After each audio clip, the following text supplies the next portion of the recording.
Olá pessoal, tudo bem com vocês? Eu sou a Bruna e esse é o Negras Escrituras, um canal literário dedicado à autoria negra. O vídeo de hoje vai ser uma resenha desse livro aqui, Sula, da Toni Morrison, uma autora que eu amo bastante e que eu tenho uma extrema dificuldade de fazer resenha dos livros dela. Já vou introduzindo.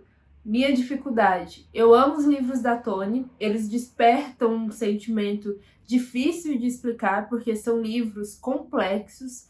Todos os livros que eu li dela, na verdade, foi só Amada e Sula, mas são dois livros pesadíssimos na sua narrativa, no tema que a Toni trabalha, e a Toni trabalha de uma forma mágica, por assim dizer. A escrita dela tem muito questões figurativas. Ela trabalha muito com o imaginário dos leitores. Então, muita coisa do que acontece, a Toni nos mostra sem nos dizer que está nos mostrando tal cena. Então, é um exercício, são livros que eu tenho mais dificuldade justamente pela forma que a Toni escreve, mas também pelos temas que a Toni trabalha. Aquele recadinho de sempre. Deixe seu like, deixe um comentário aqui embaixo, compartilhe esse vídeo com mais alguém e ajude a comunidade do Negras Escrituras crescer aqui no YouTube.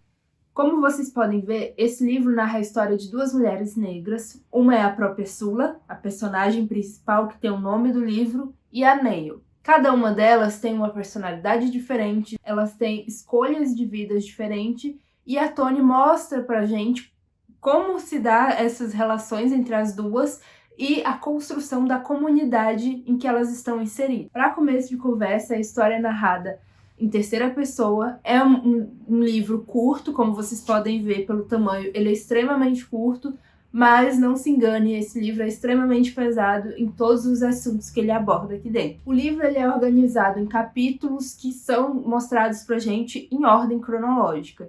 Isso já nos ajuda para poder entender o que está acontecendo. A primeira narrativa que a Toni mostra pra gente é a construção da comunidade. Essa comunidade negra em que nasceram as duas personagens, a Neil e a Sula.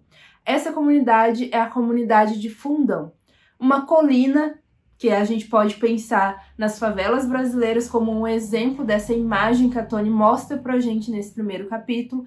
Era uma colina prometida de um senhor branco ao escravizado, caso ele conseguisse finalizar uma colheita. Chega ao final, o escravizado consegue. Ele acreditava que esse pedaço de terra que ele ia receber eram os pedaços de terras férteis, mas o fazendeiro faz uma história, dá uma enganada nesse escravizado e doa para ele uma terra num morro bem distante, bem infértil também.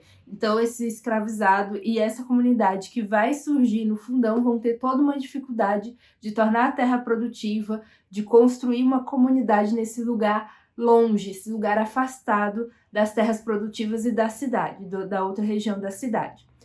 Nessa comunidade, logo na sequência, o capítulo que se segue é uma apresentação de um personagem diferente, um personagem que traz a perspectiva do adoecimento psíquico para dentro desse livro, que ela explora também isso, mas não de uma forma, como eu já disse para vocês, ela não está escrevendo e falando que esse momento ela quer falar sobre o sofrimento psíquico dos negros estadunidenses que participaram da Primeira Guerra Mundial.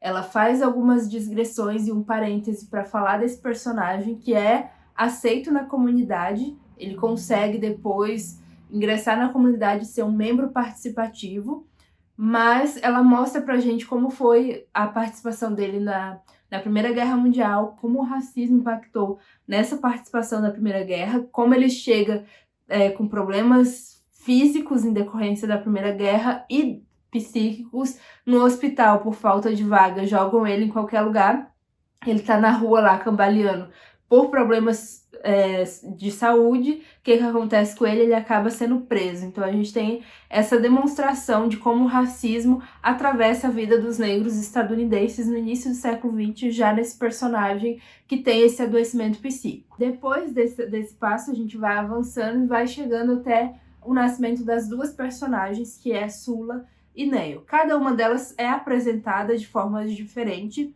A Sula como protagonista, junto com ela a gente tem uma genealogia das mulheres negras, porque a família da Sula é uma família né? Ela, a avó e a mãe vivem juntas e é uma família feita somente por mulheres. Então a gente tem também uma breve discussão do abandono dos homens às mulheres negras, né? O abandono dos homens negros às mulheres negras. Aí a gente tem uma discussão que para mim é fundamental, é sobre isso que o livro trata. Qual é o preço que as mulheres negras pagam por sua liberdade? Qual liberdade? Liberdade econômica, liberdade sexual, diversas liberdades. Por quê? Porque a gente tem a personagem da Eva, que é a avó da Sula. Essa personagem, em dado momento, ela fica sozinha, né? O companheiro abandona ela com os 3 filhos pequenos e ela tem que fazer sacrifícios para poder garantir o sustento econômico dos filhos. Então ela faz vários sacrifícios no passado, incluindo sacrifícios físicos, que a gente vai ver ao longo da história, para poder garantir o recebimento econômico da família, né? Para que a família tenha um sustento. Então ela faz esse sacrifício físico, que mais para frente vai prejudicar a vida dela. Então a gente tem essa reflexão a partir da Eva. Na personagem da Hannah, a gente tem uma discussão sobre a liberdade sexual das mulheres negras, porque a Hannah é narrada pra gente como uma mulher que tem diversos parceiros sexuais, que ela não tem esse apego a relacionamentos. Inclusive é narrado que a Sula aprende com a mãe que os relacionamentos, né, que as relações sexuais são rápidas, prazerosas e cotidianas comuns. Então a gente tem a narrativa de que essas 3 mulheres, elas vivem num casarão grande, que a Eva, por exemplo, a cada pessoa que ela vai acolhendo, ela vai aumentando os quartos desse casarão. A Eva acolhe muitas crianças de rua, ela vai colocando um nome comum a todas as crianças, de tantas crianças que tem lá, e ela não sabe quem são essas crianças que vão entrando nesse casarão. E a Hannah, dentro do casarão, também tem esse espaço em que ela encontra esses romances sexuais dela. Então a Sula cresce nesse ambiente cercado por liberdade, né? Ela vê a avó dela é a dona das coisas, é a que manda e as pessoas obedecem. A mãe dela é uma mulher muito livre sexualmente, então ela não tem essa questão do limite. Ela não tem, na família da Sula, a gente não tem uma organização. Por outro lado, a gente vai para a família da Neil e a gente vai ver que a figura da mãe dela é uma figura extremamente obediente ao marido. Ela cresceu e foi criada para ser aquela dona do lar, aquela mulher subserviente, aquela mulher negra que aceita todas as formas de racismo da sociedade estadunidense sem questionar essa ordem hierárquica. Então a gente tem cenas da mãe dela se curvando a esse racismo. Então a gente tem a Neil sendo criada nessa família em que tudo é muito bem organizado, muito bem planejado. Então a gente tem 2 personalidades e 2 formas de educação que refletem na personalidade das nossas protagonistas. A Neil, que é criada nessa família totalmente organizada, que pensa o futuro da mulher é um casamento, então o futuro pensado para Neil é sempre essa perspectiva de um casamento, bem nos moldes tradicionais. E por outro lado, a Sula cresce nesse ambiente totalmente liberto, totalmente aberto. A gente tem o surgimento da amizade das duas e o efeito que essas 2 personalidades uma tem sobre a outra. O tempo passa, Sula decide estudar fora e fazer faculdade, e a Neil cumpre o roteiro de um casamento tradicional e ter filhos e tudo mais. Passado esse tempo em que elas se afastam, a Sula sai então ali do fundão, vê o mundo, conhece um monte de coisa, retorna para o fundão, e eis que aí a história começa a andar, né? Isso já é mais do meio para o final da história, a gente começa a ter uma aceleração. A Sula volta tentando derrubar todos os padrões, no sentido em que ela não quer se comportar como se espera que uma mulher negra se comporte. Ela não quer se comportar, ela não quer casamento, ela não quer relacionamentos, né? Ela não quer se envolver, uma coisa que ela aprendeu da infância de não se envolver com os homens.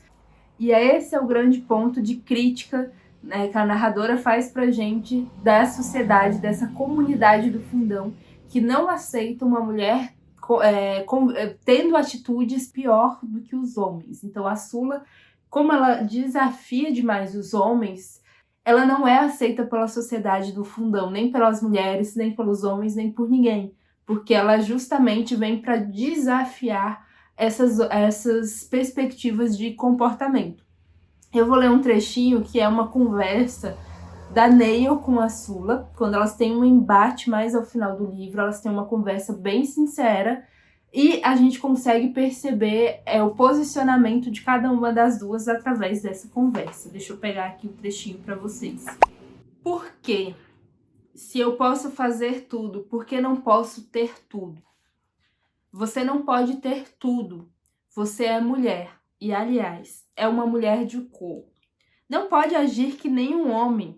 Não pode andar por aí toda independente, fazendo o que bem entender, roubando o que bem quiser, largando o que não quiser. Você está se repetindo. Me repetindo? Como? Você diz que eu sou mulher de cor. Não é a mesma coisa que ser homem? Não acho que é. E você também não acharia se tivesse filhos. Aí eu realmente iria agir que nem o que você chama de homem. Todo homem que eu conheci na vida largou os filhos. Alguns foram roubados. Engano seu, Neil. A palavra é largar. Você ainda é a sabe-tudo, não é? Eu não sei de tudo. Só faço de tudo. Você acha que eu não sei como é a sua vida só porque eu não estou vivendo ela? Eu sei o que toda mulher de cor deste país está fazendo. O quê? Morrendo. Nessa breve conversa das duas, a gente começa a perceber, né, a Neil acusando que a Sula não pode se comportar desse jeito tão independente que ela se comporta, porque ela é uma mulher negra, uma mulher de cor. E a Sula debatendo que, do jeito que ela se comporta com o que a sociedade chama de homem. E que se ela tivesse filhos também, ela se comportaria tal como esses homens, que abandonam os filhos, porque na trajetória da família da Sula, a história se repete. A avó é abandonada pelo companheiro, a mãe da Sula, a Hannah, também não tem um companheiro, né? O pai da Sula não aparece na narrativa, então ela também se acostumou a não ter essa figura masculina, do pai de família, na criação dela. Então a gente tem essa reflexão também. Nesse livro aqui também a gente tem um diálogo muito importante, que é da Hannah com a Eva. Hannah, que é a mãe da Sula, e a Eva, a avó. Num dado momento, a Hannah joga na cara todos os sacrifícios que a Eva fez, sacrifícios físicos para garantir o sustento da família, né? Então, todos os sacrifícios que a Eva fez, a Hannah joga na cara dela, dizendo assim: mãe, alguma vez você nos amou? E a Eva fica perplexa com essa pergunta. Tem certeza que você está fazendo essa pergunta? Ela vai nos dizer: como que eu não te amei, que eu não amei o seu irmão, se tudo que eu fiz foi por vocês? Então, esse diálogo não é bem nas palavras que eu estou falando aqui para vocês, mas esse diálogo é analisado pela Bell Hooks naquele texto dela, Vivendo de Amor, em que ela vai falar isso, que nas famílias negras a gente tinha uma perspectiva de que o amor, né, o econômico, dá o sustento econômico, dá uma boa escola, dá uma boa educação, dá comida, né? Porque a Eva vai bater na questão: eu sustentei vocês, eu fui atrás de dar maçã para vocês comerem. Isso não é amor? A Bell Hooks vai nos dizer, a partir desse diálogo, de que na comunidade negra a gente tinha muito essa perspectiva do amor vinculado ao sustento econômico, à qualidade econômica. E ela vai nos trazendo ao longo do texto que não é só esse lado econômico, mas que isso é um dos resquícios da época da escravidão nos Estados Unidos. E nesse livro, como a gente está no início do século XX, né, a narrativa ela começa em 1919, então a gente está bem no início do século XX, a gente tem muito forte os efeitos da escravização também na comunidade negra, como se enxerga essas relações afetivas, que a gente está falando de mãe e filha, mas também a relação da amizade das duas e como eles enxergam também o comportamento feminino, né? Como deve se comportar uma perfeita dama, que é basicamente essa discussão também do livro.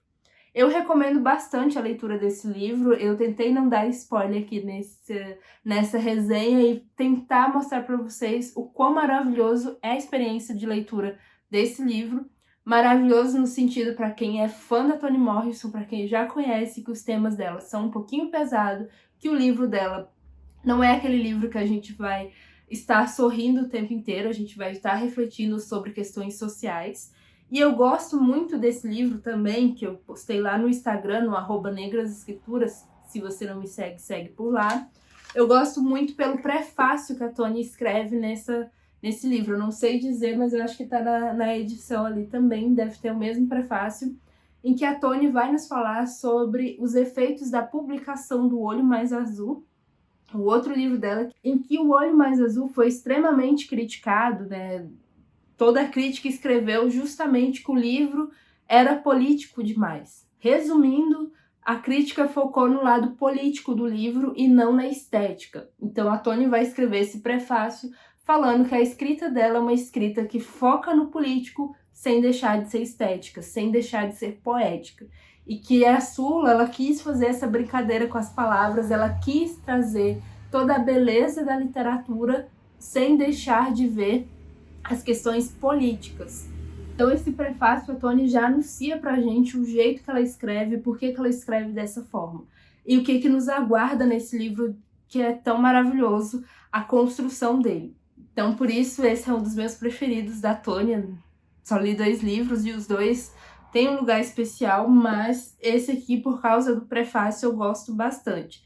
Não à toa que depois da leitura desse prefácio do livro, eu fui buscar ler os textos teóricos de análise da literatura, porque Toni Morrison era doutora em literatura, então todos os textos dela de análise literária me encantaram. E estou nessa parte de conhecer como a Toni Morrison constrói o argumento dela, como ela pensa para produzir os livros de literatura dela. Deixa nos comentários quais foram os livros da Toni Morrison que você já leu. Deixa alguma indicação aí, eu vou adorar saber o que você leu. E a gente se encontra no próximo vídeo aqui do Negras Escrituras. Até a próxima!